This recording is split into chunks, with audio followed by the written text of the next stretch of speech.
بسم اللہ الرحمن الرحیم۔ عزیز طلبہ و طالبات، السلام علیکم۔ یونیک آن لائن لیکچر سے میں ہوں محمد احسان الحق۔ عزیز طلبہ، آج کا ہمارا لیکچر حصہ نظم پہ ہے، اور نظم میں ہمارا عنوان ہے پیغام۔ شاعر ہیں اس کے علامہ اقبال رحمۃ اللہ علیہ۔ عزیز طلبہ، سب سے پہلے یہ جو نظم ہے پیغام، یہ علامہ اقبال رحمۃ اللہ علیہ کی کتاب ہے بانگ درا۔ یہ اس کے دوسرے حصے سے لی گئی نظم ہے۔ نظم کا عنوان ہے شمع اور شاعر۔ یہاں پر آپ کے سلیبس میں اس نظم کو پیغام کا عنوان دے کر یہاں پہ تحریر کیا گیا ہے۔ یہ ایک لمبی نظم ہے، ایک طویل نظم ہے، لیکن اس کا کچھ حصہ آپ کے سلیبس میں رکھا گیا۔ سب سے پہلی بات، علامہ اقبال رحمۃ اللہ علیہ کیونکہ آپ فلسفی ہیں، آپ کا ایک تعارف تو شاعر ہے، مگر آپ فلسفی ہیں۔ جو بیٹا فلسفی ہے وہ کرتا کیا ہے؟ وہ کائنات کی الجھی ہوئی گتھیوں کو سلجھاتا ہے۔ اللہ رب العزت بھی جس کو اپنا نائب بناتا ہے، اپنا خلیفہ زمین پہ مقرر کرتا ہے، اس کے ذمے یہی کام ہوتا ہے کہ اس کائنات کی جو گتھی الجھ گئی ہے آپ اس کو سلجھا دو۔ اور یہ خدا کی طرف سے چند لوگوں کو، برگزیدہ لوگوں کو یہ کام ان کے ذمے لگایا جاتا ہے۔ تو علامہ اقبال رحمۃ اللہ علیہ نے جس وقت بیٹا یہ جنگ طرابلس ہو رہی تھی 1912 میں ترکی کے اندر، اسی وقت یہاں پر بھی برصغیر میں حالات بہت خراب ہو گئے تھے۔ اس دوران علامہ اقبال رحمۃ اللہ علیہ نے پورے عالم اسلام کے لیے یہ نظم لکھی، اور خصوصاً آپ نے ترکی اور برصغیر کے مسلمانوں کو خواب غفلت سے بیدار کرنے کے لیے یہ نظم آپ نے لکھی ہے۔ اس نظم کے چند ایک خوبیاں ہیں جو دوسرے شعراء کی یا دوسری نظموں سے اس کو ممتاز کرتی ہیں۔ پہلی چیز، اس نظم میں ہمیں سوز و گداز کی خصوصیت نظر آتی ہے کہ کوئی شخص دل سے کوئی بات کہہ رہا ہے، کوئی شخص درد میں کوئی چیز ہمیں کہہ رہا ہے۔ پھر یہ جو نظم ہے یہ ساری رمزیہ انداز میں لکھی گئی نظم ہے۔ جو رمزیہ نظمیں ہیں ان میں اگر ہم کیٹیگریز بناتے ہیں تو ہمیں سب سے اوپر علامہ اقبال رحمۃ اللہ علیہ کی یہ نظم شمع اور شاعر نظر آتی ہے۔ اس نظم کے اندر خوش بیانی کی کیفیت بھی موجود ہے اور موسیقیت کا عنصر بھی موجود ہے، جس کی وجہ سے اس کو شہرت دوام حاصل ہوئی۔ پھر کیونکہ علامہ اقبال رحمۃ اللہ علیہ فلسفی ہیں تو آپ نے فلسفے کو شاعری کے اندر جو ایک خوبصورتی کے ساتھ ڈھالا ہے، تو یہ نظم اس کا امتزاج ہے۔ بیٹا علامہ اقبال رحمۃ اللہ علیہ نے کیونکہ قوم کو خواب غفلت سے بیدار کرنے کی جو سعی کی ہے، یہاں پہ اس نظم کے اندر علامہ اقبال کی وہ کامیاب کوشش ہمیں نظر آتی ہے کہ اقبال نے کس طرح لوگوں کے بیداری شعور کو اجاگر کرنے کے لیے محنت اور کوشش کی ہے۔ قوم کی جو مجرمانہ غفلت ہے کھل کے اقبال نے اس کا اظہار کیا ہے اور ساتھ اس کا حل بھی بتایا ہے۔ اگر کوئی شخص اپنے آپ کو واشگاف الفاظ میں کہہ دے کہ مجھ میں یہ خامی ہے، اس دن سے اس کا علاج شروع ہو جاتا ہے۔ اس دن سے وہ کوشش کرتا ہے اس کے اندر سے وہ خامیاں ختم ہو جائیں۔ ایک فرد اس کے اندر خامیوں کا منبع موجود ہے، خامیوں کا ڈھیر اس میں موجود ہے، مگر وہ سب کو کہتا ہے کہ مجھ میں کوئی خامی نہیں ہے۔ اس شخص کے اندر منافقت ہوتی ہے، وہ کبھی بھی سدھر نہیں سکتا، کیونکہ وہ جو خامیاں ہیں اس نے اس کو اپنی ذات کے اندر جمع رکھا ہے، ایسی کوشش نہیں کی کہ ان کا خاتمہ ہو۔ جو شخص ظاہر میں جیسا ہے ویسا باطن میں ہے، وہ شخص ہمیشہ سدھر جاتا ہے۔ اس لیے ہمیں چاہیے ہم ظاہر اور باطن میں ایک رنگ میں ڈھل جائیں۔ ہم جس بھی رنگ میں ہیں تو اس دن سے کیا ہوگا، ہماری ذات میں انقلاب پیدا ہوگا اور ہم راہ راست پہ آگے بڑھتے چلے جائیں گے۔ پھر علامہ اقبال رحمۃ اللہ علیہ نے شمع اور شاعر میں ایک بصیرت افروز یہاں پر مکالمہ کیا ہے، اس مکالمے کا یہاں پہ تذکرہ ہے۔ تو عزیز طلبہ، یہ ایک ایسی نظم ہے جس کا سمجھنا ہر انسان کے لیے ضروری ہے۔ اگر آپ چاہتے ہیں کہ آپ آج کے زمانے میں رہتے ہوئے اپنی ذات کو پہچانیں، اس کائنات کو پہچانیں اور کائنات کے اندر جو کچھ خدا نے رکھا ہے اس کی پہچان حاصل کرنا چاہتے ہیں، تو آپ کو اس نظم کو بڑی توجہ کے ساتھ سمجھنا ہوگا۔ جس فرد کو یہ اقبال کا پیغام سمجھ آ جاتا ہے وہی تعمیر و ترقی کی راہ پر گامزن ہو جاتا ہے۔ تو ضروری ہے کہ ہم اتنا بڑا فلسفی، اتنا بڑا شاعر، اتنا بڑا منطقی ہمارے پاس موجود ہے، تو ہم کیا کریں، اپنی راہوں کو کامیابی کی طرف جو نا وہ چلانے کے لیے ہم اقبال کو توجہ سے اور غور و فکر کے ساتھ اس کو سمجھیں۔ تو عزیز طلبہ، آپ تمام لوگ یونیک نوٹس اوپن کریں اور ہم لوگ شروع کرتے ہیں آج کا لیکچر۔ عزیز طلبہ، یونیک نوٹس پہ علامہ اقبال رحمۃ اللہ علیہ کی یہ نظم پیغام، اس کا پہلا شعر ہے: آشنا اپنی حقیقت سے ہو اے دہقاں ذرا۔ سب سے پہلے ہم اس کے الفاظ معنی جو ہیں وہ کریں گے۔ بیٹا یہاں پہ اسم اشارہ ہے اے دہقاں۔ اے اسم اشارہ ہے کس کی جانب؟ دہقاں کی طرف۔ اور دہقاں کا معنی کیا ہوتا ہے؟ کسان۔ علامہ اقبال رحمۃ اللہ علیہ کہتے ہیں کہ مسلمان اگر کسان ہے، اے کسان، تو اسے مخاطب کرتے ہیں اے کسان۔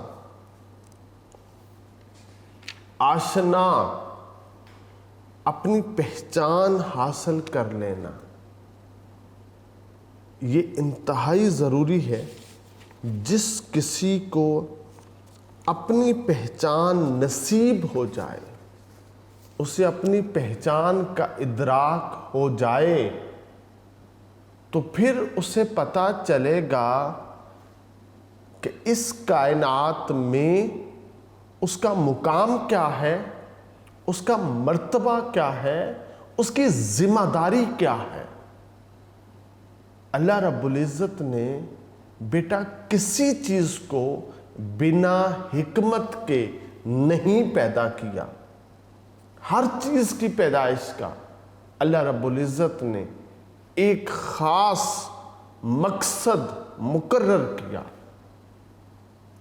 تو اس لیے اگر انسان یا اگر مسلمان کسان ہے تو علامہ اقبال نے کہا ہے اے دہقاں، اے کسان، آشنا اپنی حقیقت سے ہو تو اپنی حقیقت سے آشنا ہو جائے، تو اپنی حقیقت کو پہچان لے۔ اگر ایسا ہو جائے کہ کسان اپنی حقیقت کو پہچان لے، اپنی حقیقت کو پالے، اپنے راز کو سمجھ جائے۔ ذرا، اب ذرا کا معنی بیٹا معمولی بھی ہوتا ہے، تھوڑا سا بھی ہوتا ہے۔ اگر اس کی توجہ ہو جائے نا اس طرف کہ میں ذرا اپنی آپ کو، اپنی ذات کو سمجھوں، تو اگر اسے تھوڑی سی بھی اپنی ذات کی سمجھ آ گئی، اسے یہ سوجھ بوجھ حاصل ہو گئی، تو پھر اقبال بحیثیت فلسفی اسے سمجھاتے ہیں، دانا تو، کھیتی بھی تو، بارہ بھی تو، حاصل بھی تو۔ یہ لفظ تو اسم اشارہ اقبال نے کیا ہے، یہ اسم اشارہ قریب ہے۔ تو جو سامنے بیٹھا ہے نا، جو نظر آ رہا ہے، جو دکھائی دے رہا ہے، اس کی طرف اقبال اشارہ کر کے کہتے ہیں کہ جب کسان کو اپنی حقیقت کی تھوڑی سی بھی سمجھ آ گئی، من عرف نفسہ فقد عرف ربہ، جب اس نے خدا کو پہچاننا، اس سے پہلے اس نے اپنی پہچان حاصل کرنی۔ جب اسے اپنی پہچان حاصل ہو گئی، پھر اقبال کہتے ہیں پھر تجھے پتا چلے گا کہ دانا تو میں خود ہوں۔ جو کھیتی ہے نا، جس کو ہل چلا کے میں نرم کرتا ہوں، پھر جو بارش برستی ہے اور وہ اس زمین کے اندر جو نا وہ پیوست ہو جاتی ہے، اور پھر وہاں سے جو حاصل، جو رزق ملتا ہے، جو رزق کے خزانے نصیب ہوتے ہیں، وہ جو حاصل کے ڈھیر ہیں، وہ بھی تو، یعنی وہ میں۔ اقبال اشارہ کرتے ہیں، اے کسان ذرا تو اپنی ذات کو پہچان۔ جب پہچان جائے گا تو پھر تجھے پتا چلے گا کہ یہ جو شعبہ ہے زراعت کا، اس کا مرکزی کردار اے کسان تو ہے۔ اس کا مرکزی کردار کون ہے؟ وہ کسان کو خبر ہوگی کہ وہ تو ہے۔ جب کسان کو یہ خبر ہو جائے کہ اس کائنات کا مرکزی کردار میں ہوں، تو پھر کیا ہے؟ اس کا فخر، اس کا انداز اور اس کی شان، اس کے ٹھاٹ باٹ پھر نرالے ہوں گے۔ تو اقبال جو ہیں، اس لیے وہ کیا کرتے ہیں، وہ جو اس کائنات کے اندر انسان کا مرکزی کردار ہے، وہ یاد دلانا چاہتے ہیں، اس کی طرف اس کی رغبت کروانا چاہتے ہیں۔ تو اس لیے انہوں نے بڑے خوبصورت انداز سے شعبہ زراعت کا تذکرہ کیا ہے، تاکہ اس کو پتہ چل جائے کہ زراعت کے اندر جو کسان کو حیثیت حاصل ہے وہ کیا۔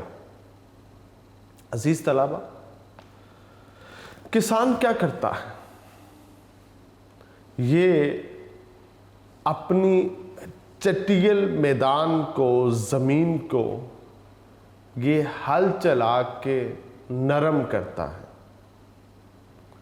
پھر جب زمین کو وہ کھودتا ہے تو زمین کی جو